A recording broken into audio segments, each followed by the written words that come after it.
मनवांचित फल की कामना, आप जिस कामना के लिए कर रहे हो, विवाह के लिए, नौकरी के लिए, सर्विस के लिए, व्यापार के लिए, रोग मुक्ति के लिए, आप जिस कामना से कर रहे हो, महाराज बेलपत्री के वृक्ष के नीचे बैठकर हाथ में एक बेलपत्र का पत्ता रखकर आप पंचाक्षर मंत्र नमः शिवाय, ओम नमः शिवाय या श्री शिवाय नमस्तुभ्यम या महामृत्युंजय मंत्र का स्मरण कर रहे हो, पर डंडी का भाग अपनी ओर, बेलपत्र की बीच वाली पत्ती का भाग बीच वाली उंगली की ओर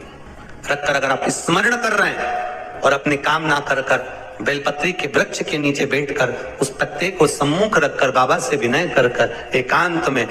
उस बेलपत्री के वृक्ष की छांव में आप कामना कर कर उस पत्ते को शंकर भगवान के ऊपर समर्पित कर रहे हैं, तो ये जान कर रखें कि पार्वती और शिव का मिलन करवा रहे हैं और अपनी मनवांछित फल कामना पूर्ण करवा रहे हैं। क्योंकि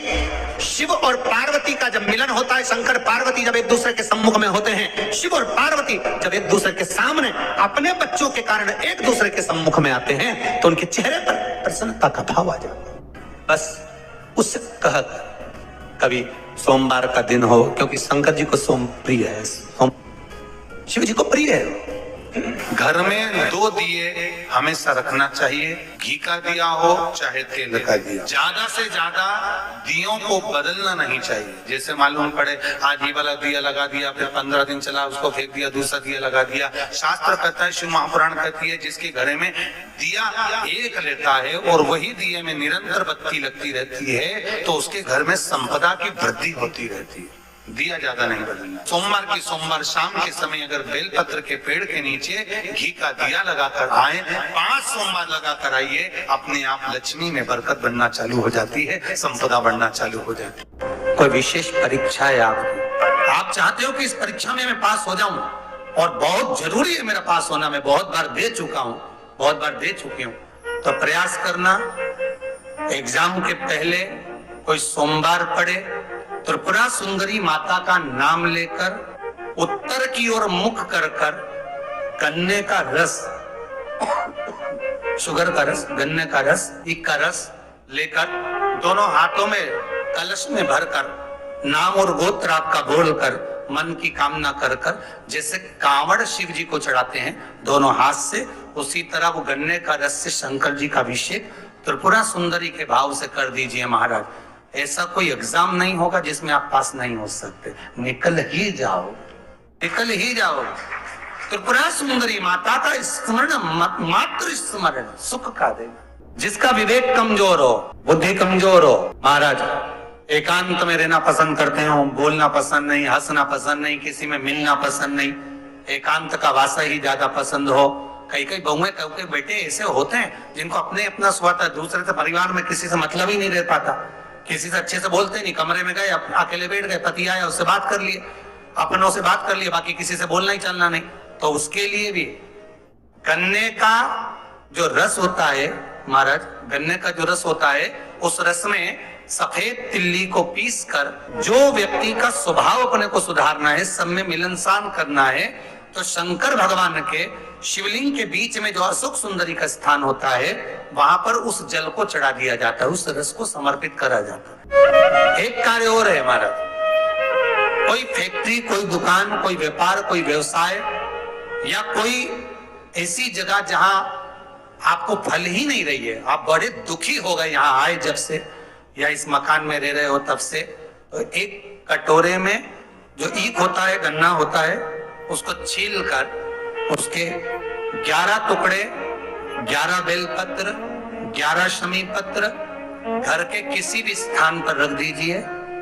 और उसको रखने के बाद सोमवार के दिन बेलपत्र के पेड़ के नीचे इतना सा खड्डा खोद कर उसको दाब दीजिए, उसमें मिट्टी डाल दो और थोड़ा सा जल उस पर समर्पित कर कर आ जाओ। 3 दिन बाद जाकर उसी स्थान की मिट्टी को लाकर घर में डाल दीजिए। जो स्थान पर आपको लगता है कि ये भूमि अच्छी नहीं है, यहाँ पर सफलता नहीं मिल रही, यहाँ तकलीफें ज्यादा है, रोग ज्यादा है, बीमारी ज्यादा है, वो भूमि सफलता देना प्रारंभ कर देती है, कार्य की उन्नति कराना प्रारंभ कर देती है। पर जितने भी उपाय हैं ये त्रिपुरा सुंदरी के ही नाम से होंगे। एक कलश जल, एक कलश जल का, एक बेलपत्र। कभी कोई विशेष कार्य है, अटक रहा है, बहुत दिन से लगे हो, नहीं हो रहा, एक कलश जल, एक बेलपत्र। शिव मंदिर में जब बेलपत्र लेकर जाएं, बेलपत्र रखी सीधे हाथ में, उसके ऊपर रख लिया कलश, उसमें जल भरा हुआ हो, अपनी कामना कर कर मंदिर में पहुंचकर कलश को उल्टे हाथ में लेकर बेलपत्र को पहले अशोक सुंदरी वाली जगह पर, ये डंडी का जो भाग है जहां से पानी बहता है, अशोक सुंदरी की जो जगह होती है, और ये पत्ती उस जगह पर उसको रख दें, अशोक सुंदरी वाली जगह पर। और शंकर भगवान को सीधे हाथ में जल लेकर अशोक सुंदरी वाली जगह पर जल समर्पित कर कर शंकर भगवान के चारों ओर जल छोड़कर फिर शिव जी के शिवलिंग पर जल समर्पित करें। लगभग 2 या 3 सोमवार लगातार प्रतिदिन एक बेलपत्र समर्पित करें। और अगर आपने लगातार 2 सोमवार या 3 सोमवार कर लिया तो जो अटका हुआ कार्य है ना, मेरा देव अधिदेव महादेव उसमें सफलता प्रदान कर देगा, ये विश्वास। अशोक सुंदरी की जगह शिव जी का तो गुणगान ही कहता है, सत्यम शिवम सुंदरम। अगर घर में संपदा लक्ष्मी नहीं आ रही हो, व्यापार व्यवसाय नहीं चल रहा हो, नौकरी सर्विस नहीं मिल रही हो, बहुत तकलीफ हो, 7 बेलपत्री केसर को घिसकर चंदन बनाकर बेलपत्री पर बीच वाली पत्ती पर ओम लिखना है। दोनों पत्तियों पर भी एक आदिशक्ति जगदम्बा के नाम की केसर की बिंदी लगाना है, दूसरे में श्री गणेश रिद्धि सिद्धि के नाम की बिंदी लगाना है। शिव जी पर समर्पित करते जाना, शंकर को चढ़ाते जा। सोमवार दिन भगवान शंकर को बेलपत्र समर्पित जरूर करना चाहिए।